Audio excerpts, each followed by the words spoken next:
اعوذ باللہ من الشیطان الرجیم بسم اللہ الرحمن الرحیم سورۃ البقرہ آیت نمبر 139 قل اتحاجوننا فی اللہ وہو ربنا وربکم ولنا اعمالنا ولکم اعمالکم ونحن له مخلصون۔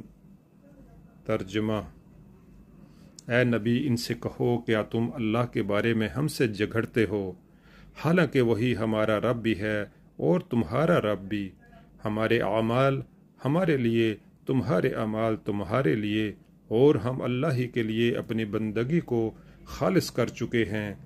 یعنی ہم یہی تو کہتے ہیں کہ اللہ ہی ہم سب کا رب ہے اور اسی کی فرما برداری ہونی چاہیے۔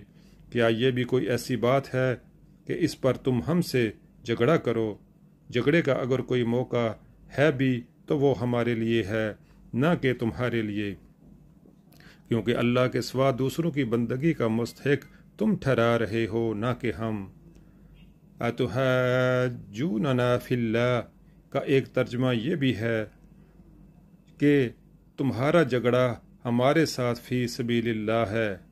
اس صورت میں مطلب یہ ہوگا کہ اگر واقعی تمہارا یہ جھگڑا نفسانی نہیں ہے بلکہ خدا واسطے کا ہے تو یہ بڑی آسانی سے طے ہو سکتا ہے۔ یعنی تم اپنے اعمال کے ذمہ دار ہو اور ہم اپنے اعمال کے۔ تم نے اگر اپنی بندگی کو تقسیم کر رکھا ہے اور اللہ کے ساتھ دوسروں کو بھی خدائی میں شریک ٹھہرا کر ان کی پرستش اور اطاعت بجا لاتے ہو تو تمہیں ایسا کرنے کا اختیار ہے۔ اس کا انجام خود دیکھ لو گے۔ ہم تمہیں زبردستی اس سے روکنا نہیں چاہتے، لیکن ہم نے اپنی بندگی، اطاعت اور پرستش کو بالکل اللہ ہی کے لیے خالص کر دیا ہے۔ اگر تم تسلیم کر لو کہ ہمیں بھی ایسا کرنے کا اختیار ہے تو خواہ مخواہ کا یہ جھگڑا آپ ہی ختم ہو جائے۔